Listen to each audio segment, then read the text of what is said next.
Hi everyone, since we are solving the SQL problem from HackerRank और अभी तक हम लोगों ने बेसिक सेलेक्ट की ये सारी प्रॉब्लम डिस्कस कर ली है. So if someone is new in this channel, link description पे है, please do check out. And in today's video I am going to start advance selection related problem. So let's start. So ये हमारी 4 problem है जो under advance selection है और in today's video I am going to start with the type of triangle problem. So let's start. So read the problem. It is saying write the query to identify the type of each record in triangle table using its 3 side length and output one of the following statement for each record in the table.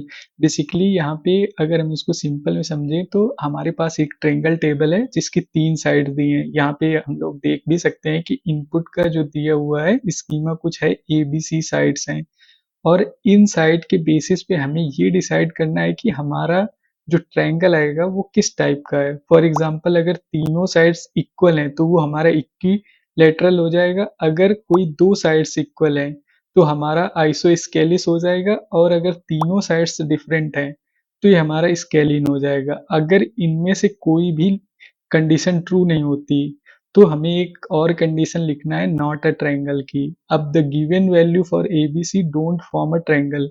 ये थोड़ा tricky है, हम लोग इसको visualise करेंगे और समझेंगे.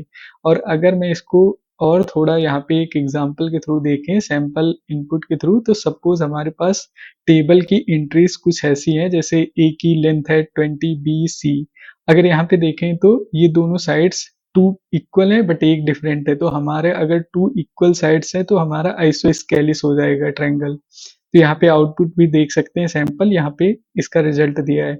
Similarly अगर तीनों साइड्स हैं इक्वल तो हमारा इक्विलेटरल है, यहाँ पे देख सकते हैं, और आउटपुट भी देख सकते हैं कि ये कुछ ऐसा आ रहा है. अगर यहाँ पे तीनों साइड डिफरेंट है, फॉर एग्जांपल यहाँ पे 20, 21 एंड 22, तो इस केस में हमारा स्केलिन हो जाएगा. यहाँ पे तीनों साइड डिफरेंट हैं और आउटपुट में भी देख सकते हैं.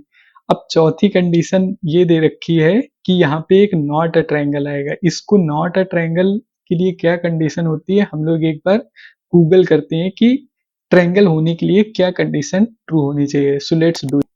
सो यहाँ पे मैंने condition of triangle formation Google किया और जो रिजल्ट आया है वो बता रहा है कि अगर sum of the length of any 2 sides must be greater than the length of third sides. इसको हम लोग बोलते हैं ट्रायंगल इनइक्वालिटी थ्योरम. इसको समझो ऐसे कि सपोज हमारे पास ए बी सी 3 लेंथ है ट्रायंगल की, तो अगर वो ट्रायंगल है तो इस in that case A plus B always greater than C, मतलब थर्ड साइड है. अब ये कुड भी डिफरेंट हो सकते हैं कि ए प्लस सी का कॉम्बिनेशन बी से ग्रेटर देन हो या बी प्लस सी का कॉम्बिनेशन ए से ग्रेटर देन हो. बट यहाँ पे इम्पोर्टेंट ये है कि हमेशा 2 साइड्स का सम थर्ड से बड़ा होगा. बट हमारे क्वेश्चन में क्या बोल रहा है कि नॉट अ ट्रायंगल, तो उस केस में नॉट अ ट्रायंगल क्या होगा कि A plus B is less than C. So I hope कि अब ये सारी कंडीशन क्लियर हो गई होंगी. अब हम लोग जब क्वेरी लिखेंगे तो इन सारी कंडीशन को वन बाय वन लिखेंगे. एंड एक चीज और, यहाँ पे आप लोगों को क्लियर आइडिया लग गया होगा कि यहाँ पे हम लोग केस स्टेटमेंट का यूज करने वाले हैं. Like case statement is simple like if else statement है. अगर आप लोगों को केस स्टेटमेंट में कोई डाउट है तो please do let me know in the comment section. मैं उस पर एक सेपरेट वीडियो बना दूंगा ताकि वो कॉन्सेप्ट क्लियर हो जाए. बट यहाँ पे हम लोग डायरेक्ट इस क्वेश्चन को करेंगे. So let's do it. So right select, then अब मैं यहाँ पे एक केस बना रहा हूँ और केस स्टेटमेंट को स्टार्ट कर रहा हूँ और एंड कर रहा हूँ. इसमें से सारी कंडीशन मैं इसी के अंदर लिखने वाला हूँ. तो पहले मैं जो कंडीशन लिखूंगा ये लिखूंगा नॉट अ ट्रायंगल के लिए. तो मैं बोल रहा हूँ कि when my A plus B is less or equal to C, मतलब अगर 2 साइड्स का सम तीसरे से छोटा हो गया तो उस केस में ये ट्रायंगल नहीं होगा, जो हम लोगों ने अभी देखा ट्रायंगल इनइक्वालिटी थ्योरम से. तो ये सारी कंडीशन मैंने तीनों कंडीशन लिख दी. अब इस केस में बता रहा हूं कि देन हमें क्या रिटर्न करे, नॉट अ ट्रायंगल. ये सिमिलरली ऐसा है कि वेन मतलब इफ एंड दिस रिजल्ट. अब दूसरी कंडीशन लिखेंगे कि इक्विलैटरल के लिए क्या कंडीशन होनी चाहिए, कि तीनों साइड्स बराबर होने चाहिए. फॉर एग्जांपल अब मैं लिख रहा हूं कि when a equal to b and b equal to c and C equal to A, then return equilateral, and this means कि A equal to B equal to C।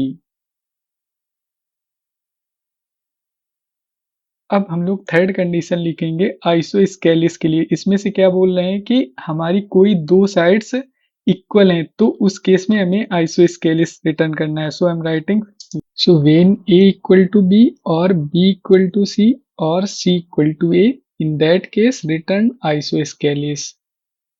so अब अगर ये तीनों कंडीशन नहीं मेट हो रही तो हमारी चौथी कंडीशन ऑटोमेटिकली ट्रू हो जाएगी। मतलब कि हमारा अगर इनमें से कोई भी ट्रायंगल नहीं फॉर्म हुआ तो वो स्केलिन होगा। इसके लिए मैं सिंपल लिख दे रहा हूँ कि एल्स एंड देन रिटर्न कर दो स्केलिन। इसको मैं सेम कॉपी करता हूँ यहाँ से और यहाँ पे लिख देता हूँ। अब ये तो हो गया हमारा केस स्टेटमेंट। अब हमें किस टेबल से सिलेक्ट करना है, तो फ्रॉम माय ट्रायंगल टेबल। अब इसको रन करते हैं और देखते हैं रिजल्ट क्या आता है।